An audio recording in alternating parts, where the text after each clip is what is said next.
राधे राधे, मैं हूं नीलू चौधरी। मेरे चैनल ग्रहों की माया में आपका स्वागत है। आज का कार्यक्रम सिंह राशि वालों बहुत ही महत्वपूर्ण। आप शनि से जो डरते हो ना, उस डर को बाहर निकाल दो। आपके अंदर जो नेगेटिविटी एनर्जी है उसको भी निकाल दो। आपने कमेंट्स में कहा ना कि जो आया नहीं उसके बारे में क्या बताना, तो देखिए यदि आपको पता होगा कि मेरे साथ क्या होना है तो एटलीस्ट आप बच करके तो चलोगे। यूनिवर्स ने तो सब कुछ पहले से तय कर रखा। आपका 2025, 2026 सब कुछ पहले से तय है आपका। यूनिवर्स ने तो आगे की प्रोटेक्शन कर रखी है। ग्रह हमारे जीवन से ही तो खेलते हैं, अच्छा हो या बुरा।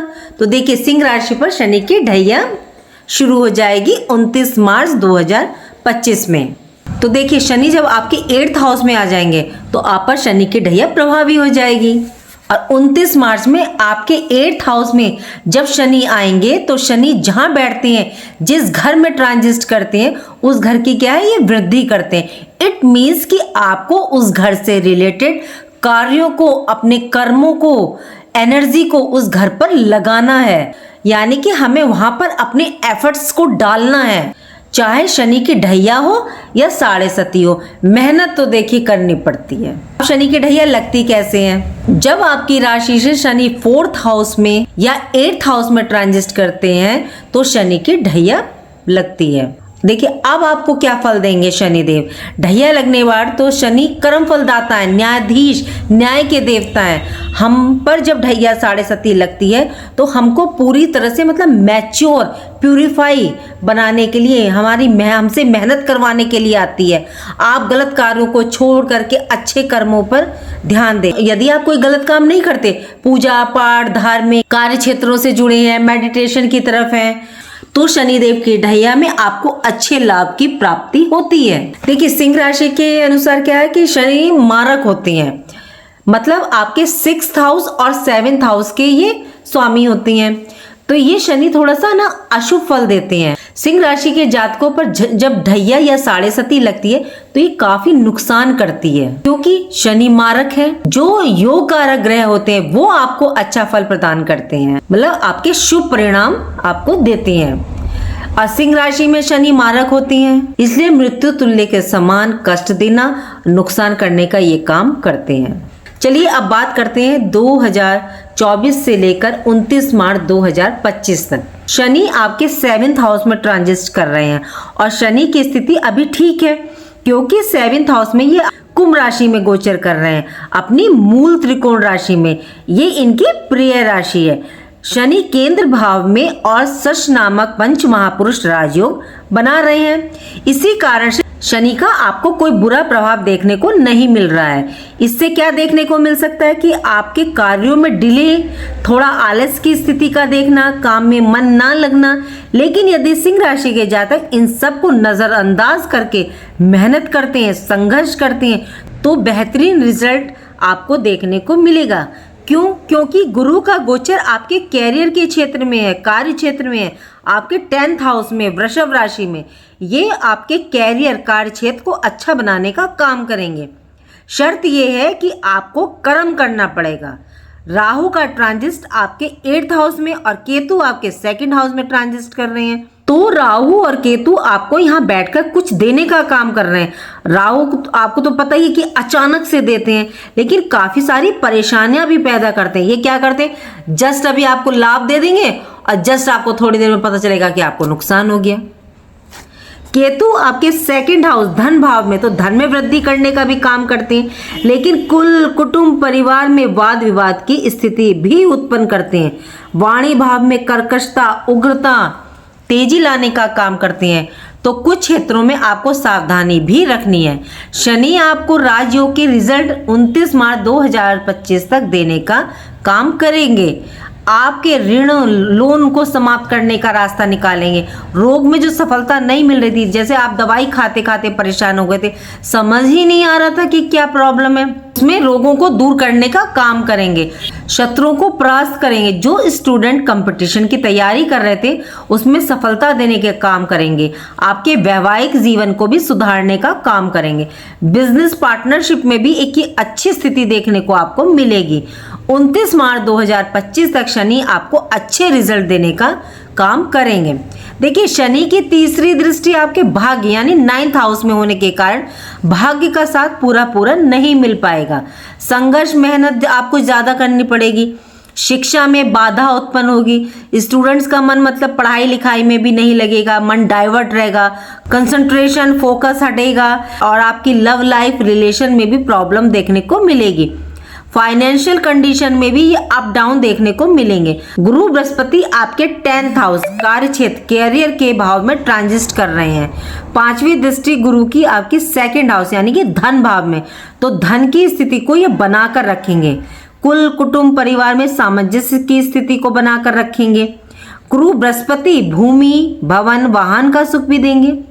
मई 2025 तक गुरु भी आपके ऋणों को समाप्त करने में आपकी हेल्प करेंगे।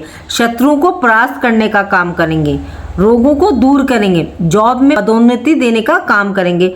स्टूडेंट्स के लिए भी ये समय अच्छा रहने वाला है। यदि आप ट्रांसफर की सोच रहे हैं तो गुरु इसमें भी आपको सफलता देंगे। गुरु की पोजीशन आपके लिए अच्छी है। यही गुरु आपके मई 2025 तक अच्छे रिजल्ट देंगे। आपको फाइनेंशियल, आय में वृद्धि और स्टूडेंट्स के लिए, संतान के लिए अच्छी परिणाम देने का काम करेंगे। लेकिन 29 मार्च 2025 से आपके ऊपर शनि की ढैया स्टार्ट हो जाएगी और शनि आपके अष्टम यानी 8th हाउस में ट्रांजिट करेंगे और आपकी राशि के अनुसार शनि मार्केशियन और ये मृत्यु तुल्य कष्ट देने वाले ग्रह हैं। लेकिन आपके लिए शनि यहाँ पर विपरीत राजयोग भी बनाएंगे, तो आपको ज्यादा परेशानियों का सामना नहीं करना पड़ेगा। कुछ समय आपके लिए बेहतरीन उत्तम समय रहेगा क्योंकि शनि आपके 6th हाउस के भी मालिक है और 8th हाउस में गोचर करेंगे। जब भी शनि राशि से 4थे भाव में गोचर करते हैं या अष्टम भाव में गोचर करते हैं तो शनि के ढैया का प्रभाव होता है और शनि आपके 8th हाउस में गोचर करेंगे 29 मार्च 2025 से 2027 तक गोचर करेंगे। यानी कि विपरीत परिवर्तन राजयोग होने के कारण शत्रु आपका कुछ बिगाड़ नहीं पाएंगे। आपने लोन लिया है, ऋण लिया है तो आपको आसानी से चुका पाओगे। अगर हम कहते हैं ना ऋण चुक जाएगा, लोन चुक जाएगा, तो आप लोग कमेंट में लिखते हो कि ऐसे कैसे चुक जाए। भाई कर्म करना पड़ेगा। इसका मतलब कि जो ग्रह वहां पर है वो आपको हेल्प कर रहा है, वहां पे आपको ऋण उतारने के साधन देगा। उठा के पूरा का पूरा वो धन नहीं दे देगा आपको कि लो जाओ अपना ऋण चुका दो। वो ऐसे साधन बनाएगा कि आपको या तो कोई हेल्प होगी या फिर आपके आय के ऐसे स्रोत साधन बनेंगे कि आप उनसे अपना लोन उतार पाओगे या कर्ज उतार पाओगे। स्टूडेंट्स कंपटीशन की तैयारी कर रहे हैं तो आपको सक्सेस मिलेगी क्योंकि 6th हाउस हमारे कंपटीशन का भी होता है। शनि की दृष्टियां जहां जहां पड़ती हैं उस घर से हानि देखने को मिलती है। तो शनि की तीसरी दृष्टि आपके कैरियर के भाग में यानी 10th हाउस पर, तो कई बार आपको असफलता देखने को मिलेगी। जॉब भी जाने के योग बनेंगे। यदि आपकी कुंडली में शनि की स्थिति ज्यादा खराब है तो डेफिनेटली आपको यह स्थिति देखने को मिलेगी। व्यापार, बिजनेस का ठप हो जाना। यदि आपकी कुंडली में शनि की स्थिति ज्यादा खराब है तो डेफिनेटली आपको ये सब स्थिति देखने को मिलेगी। यदि विपरीत स्थिति है, शनि की पोजीशन आपकी हॉरोस्कोप में अच्छी है आपकी कुंडली में, तो जॉब में तरक्की मिलेगी, प्रमोशन के योग बनेंगे, कैरियर में जो है आपको ग्रोथ देखने को मिलेगी। देखिए, सिंह राशि पर कुछ फील्ड में परेशानियां देखने को मिलेंगी। जैसे कर्म के क्षेत्र में दृष्टि रहेगी तो संघर्ष ज्यादा करवाएंगे लेकिन रिजल्ट उसके अनुरूप नहीं देखने को मिलेगा।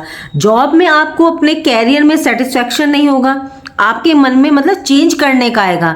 आपके इस दौरान शत्रु पैदा हो सकते हैं जो आपको मेंटली टेंशन देने का काम करेंगे। थोड़ा सा आपको यहाँ पर ध्यान रखकर चलना है। इस दौरान आप चेंज ना करें। कई बार ऐसा होता है कि उस समय को यदि हम निकाल दें तो ये हमारे लिए अच्छा होता है, मतलब हमारे फेवर में होता है। शनि की सप्तम दृष्टि आपके धन भाव यानी 2nd हाउस पर, तो धन हानि हो सकती है, व्यय की अधिकता रहेगी, मतलब खर्चे ज्यादा रहेंगे, आय उस दौरान कम रहेगी। और 2nd हाउस वाणी का भी होता है, तो वाणी पर भी आपको कंट्रोल रखना है। अपने अहंकार, ईगो को बढ़ने ना दें। घर परिवार, कुल कुटुंब से वाद विवाद की स्थिति उत्पन्न हो सकती है, यहाँ भी आपको ध्यान रखना है। वाणी पर आपको सबसे ज्यादा ध्यान रखना है। शनि की दसम दृष्टि आपके 5th हाउस में पड़ेगी, तो स्टूडेंट्स के लिए थोड़ा समय अच्छा नहीं है। फोकस का हटना, मन का डाइवर्ट होना, कॉन्फिडेंस लेवल पर असर पड़ेगा। इस दौरान कम रहेगा आपका कॉन्फिडेंस लेवल। फाइनेंशियल स्थिति में भी अप डाउन देखे जाएंगे। संतान पक्ष से आपके वाद विवाद या आपके तालमेल अच्छे नहीं देखने को मिल सकते हैं उस दौरान। शनि इन क्षेत्रों पर नुकसान करने का काम करेंगे। शनि आपके 6th हाउस के स्वामी है, तो शत्रु तो डेफिनेटली पैदा होंगे, लेकिन शनि के होने से शत्रु कुछ बिगाड़ नहीं पाएंगे आपका, मतलब उनके मंसूबे शत्रुओं के ध्वस्त हो जाएंगे। शनि कहते हैं कर्म करो, संघर्ष करो, मेहनत करो तो आपको सफलता भी मिलेगी। वैवाहिक जीवन, देखिए आपकी मैरिड लाइफ में भी मिसअंडरस्टैंडिंग, मिसकम्युनिकेशन की स्थिति बनेगी। बिजनेस पार्टनर के साथ भी मनमुटाव देखने को मिल सकता है। 2027 तक आपको अपने बिजनेस में फोकस करके चलना है। देखिए राहु आपके 8th हाउस में ट्रांजिट कर रहे हैं, तो राहु क्या करते हैं, अचानक से अच्छे परिणाम भी दे देती हैं, जैसे शेयर मार्केट, सट्टा, लॉटरी से अच्छे लाभ दे जाते हैं। शर्त है कि राहु आपकी पत्री में खराब ना हो, वरना आपको बर्बाद भी कर देंगे। 8th हाउस परेशानियों का, स्ट्रगल का और थोड़ा रिसर्च का, गुण विद्याओं का, ससुराल पक्ष का होता है। तो राहु कई बार अच्छे रिजल्ट अचानक से दे देते हैं। राहु अच्छा और बुरा दोनों रिजल्ट देते हैं, और कई बार तो अचानक से एक साथ दोनों रिजल्ट देते हैं। जैसे आपको शेयर मार्केट में अभी लाभ हुआ, थोड़ी देर में पता चला आपको नुकसान हो गया, इसलिए सतर्क रहें, सावधान रहें। केतु आपके 2nd हाउस में धन भाव, कुल कुटुंब, वाणी के भाव में बैठे, तो वाणी में कर्कशता, उग्रता लाना, लड़ाई झगड़े करवाना, अहंकार को बढ़ाने का काम केतु करते हैं। मई 2025 के बाद राहु आपके 7th हाउस में ट्रांजिट करेंगे, तो आपके मैरिड लाइफ में समस्या पैदा करेंगे। मिसअंडरस्टैंडिंग बहुत ज्यादा क्रिएट करते हैं, इसलिए मैरिड लाइफ संभाल कर चलेगा। बिजनेस में काफी अप एंड डाउन देंगे। पार्टनरशिप में बिजनेस है तो अलगाव देंगे, और पार्टनरशिप में आपको धोखा देने का ये काम करेंगे। तो अपने पार्टनर से धोखा मिल सकता है, तो उस दौरान सतर्क रहिएगा। राहु देव ये काम करवाते हैं, इसलिए सावधानी से ध्यान रखते हुए कार्य को कीजिएगा, क्योंकि ये समय ज्यादा अच्छा नहीं है। शनि आपको रिजल्ट दे सकते हैं कब, जब आप संघर्ष, मेहनत, न्यायप्रियता से कार्य को करेंगे, काम को टालेंगे नहीं, आलस्य से दूर रहेंगे, कार्य के प्रति प्रंचुल रहेंगे, तो शनि आपको डेफिनेटली सक्सेस देने का काम करेंगे। और शनि आपको अच्छे रिजल्ट कब देंगे, जब आप किसी को धोखा, छल, कपट, फरेब नहीं देंगे, इन सब चीजों से दूर रहेंगे। शनिदेव को अनुशासन, सिस्टमेटिक वे में काम करना बहुत ज्यादा पसंद है, और यदि आप वृद्धा आश्रम और अनाथ आश्रम में जाकर के हेल्प करेंगे, चाहे पैसों से करें या आप स्वयं जाकर के वहाँ में सेवा करें और मजदूरों की सेवा करेंगे, नीचे के तबके के लोगों को कुछ खाने पीने को देंगे, कुछ उनकी मदद करेंगे, तो शनिदेव खुश रहते हैं। बस उनके अनुरूप कार्य कीजिए और उन्हें कुछ नहीं चाहिए। देखिए कई बार आपने देखा होगा कि आपकी पत्रिका में शनि उच्च होते हैं, मतलब उनकी पोजीशन काफ़ी अच्छी होती है, फिर भी आपको कोई रिजल्ट मतलब देखने को नहीं मिलता। तो इसका कारण क्या है, देखिए जब शनि की 7.5 या ढैया आती है, तो शनिदेव आपकी पत्री में ये किस सवारी, किस वाहन पर आए, ये बहुत ज़रूरी होता है देखना। जैसे आपने देखा होगा ना कि नवरात्रों के दिनों में माता कभी घोड़े पे आती है, कभी हाथी पे आती है, कभी नाव में आती है, कभी डोली में आती है, तो सेम 7.5 और ढैया में भी शनिदेव आपके पत्री में किसी न किसी वाहन से आते हैं। देखिए ज़्यादातर हम लोग को पता है कि वे कौवे के वाहन से आते हैं, लेकिन ऐसा नहीं है, उनके 9 वाहन बताए गए हैं, और ये मैं नहीं बता रही, शास्त्रों में बताया गया है ऐसा। देखिए घोड़े पर आते हैं तो शक्ति का प्रतीक होता है, हंस पर आते हैं जीवन में शुभता, भाग्य में बढ़ोतरी करते हैं, और सिंह पर आते हैं तो भी शुभ होता, शत्रु पर विजय दिलवाते हैं, साहस पराक्रम बढ़ाते हैं आपका। देखिए गधे पर आते हैं तो ये अशुभ होता है, सफलता की प्राप्ति के लिए काफी संघर्ष करवाते हैं, बिल्कुल गधे की तरह। हाथी पर आते हैं तो भी अशुभ होता है, और अगर भैंसे पे आते हैं तो ये ना तो शुभ है ना अशुभ। कौवा अशुभ होता है, ये कठिनाइयों को लेकर के आता है। सियार पर आते हैं अशुभ, मतलब कि दूसरों पर आप सदा आश्रित रहोगे। गिद्ध पर या कुत्ते पर आते हैं तो ये भी अशुभ होता है, मतलब आपको शारीरिक कठिनाइयां काफी देखने को मिलेंगी। देखिए अब आपके प्रश्न होंगे कि ये कैसे पता लगाएं, शनिदेव किस सवारी पर आए हैं। तो देखिए इसमें ना ये कुंडली, नक्षत्र, वार, तिथि की गणना के आधार पर हमें पता चलता है। ये काफी ना डीप नॉलेज है, आजकल इसको कोई करता नहीं है। और आपने देखा पहले रिजल्ट जब हमारे ऋषि मुनि करते थे, वो सब इन चीजों पर ना डीप नॉलेज में जा करके आप पत्री को, कुंडली को वो बताते थे। और ये कोई मैं नहीं कह रही, मैं आपको शास्त्र के अनुसार बता रही हूँ, ये शास्त्रों में निहित है, ये वर्णन है, इसलिए मैं आपको बता रही हूँ। तो चलिए अब आपके पे जो शनि की ढैया आ रही है सिंह राशि वालों, इसको आप कैसे उत्तम बनाएं, कैसे बेस्ट बनाएं। तो देखिए आपको जो उपाय करने हैं वो ये है, एक तो आपको दशरथ कृत शनि स्त्रोत का पाठ, आपने देखा होगा कि मैं बहुत ज़्यादा इस चीज़ पर गौर देती हूँ, दशरथ कृत शनि स्त्रोत पर, ये बहुत ज़्यादा रिजल्ट देता है। दूसरा आपको करना है कि अगर पीपल पे जा रहे हैं, जल चढ़ा रहे हैं, तो जब भी जल चढ़ाएं पीपल पे तो आप मंत्रों को बोलते हुए ज़रूर करवाएं, वरना बिना मंत्र के जल स्वीकार नहीं है, क्योंकि वो तो ये है कि आपने किसी पौधे को वैसे ही दे दिया। और ये ध्यान रखिएगा कि वो पीपल का वृक्ष 10 साल से ऊपर का हो, वो छोटा ना हो, कहीं ऐसा ना हो कि उस पर पानी दे दे के वो बेचारा पहले ही दम तोड़ दे पनपने से पहले। इसलिए आप, और वैसे भी बताया गया है कि 10 साल से ऊपर के वृक्ष की पूजा करनी चाहिए। वैसे भी आपको पता ही है कि पिपलाद ऋषि ने जो है आशीर्वाद दिया था कि जो पीपल पर जल चढ़ाएगा मैं उसको शनि की दृष्टि से बचाऊंगा। अब आप पूछेंगे कि मंत्र कौन से, देखिए मंत्र इनके 3-4 हैं, और जो एक सबसे ज़रूरी है, जो शनिदेव के नाम है उससे ये बहुत खुश होते हैं, और सबसे ज़्यादा ये खुश होते हैं अपने पत्नी के नाम से। तो चलिए पहले मैं इनके बताती हूँ, फिर इनकी पत्नी के। कौणस्ते पिंगलो वव्रु कृष्ण रौद्रांत को यमे सौरी शनिश्चरो मंदे पीपलादेन संस्थिते एतानि शनि नामानि जपे सन्निधौ शनिश्चर कृता पीड़ा न कदापि भवेति। ओम शम शनिश्चराय नमः। अब इनकी पत्नी के धस्निधावनि चैव कंकाली कलह प्रिया कंड की कलही चतुरंगी महिष्यजा शने नमानि पत्नी नामितानि सज्जन पर भवन दुखानि नाश्रितम सौभाग्यम वर्धते सुखम। जय शनिदेव। अब एक इनका मंत्र, नीलांजन समाभाषम रमिपुत्रम यमागजम छायामार्तं शंभूतम तम नमामि शनिश्चरम। जय शनिदेव। आप कोई सा भी कर सकते हैं, इनका बीज मंत्र कीजिए ओम प्राम प्रीम प्रौम सा शनिश्चराय नमः।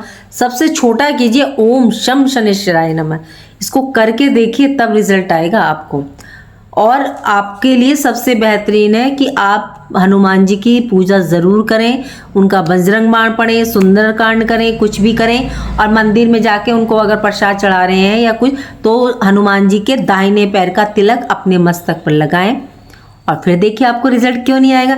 फिर शनि की ढैया आए या 7.5, कोई डरने की जरूरत नहीं है आपको। कर्म कीजिए, न्यायप्रिय रहिए। शनिदेव क्या चाहते हैं, सिर्फ आलस को छोड़ दो, अपने कर्मों पर आ जाओ, न्यायप्रिय, क्योंकि ये न्याय के देता, न्यायप्रिय बन जाओ, कोई गलत कार्य मत करो, बस। और क्या कह रहे हैं शनिदेव। देखिए जो जानकारी मैंने दी, उम्मीद करती हूँ वो आपको अच्छी लगी होगी, और अच्छी लगी है तो मेरे चैनल को लाइक कीजिए, कमेंट बॉक्स में हर हर महादेव राधे राधे लिखिए, और मेरे चैनल ग्रहों की माया को सब्सक्राइब कीजिए। राधे राधे, जय माँ बाबा।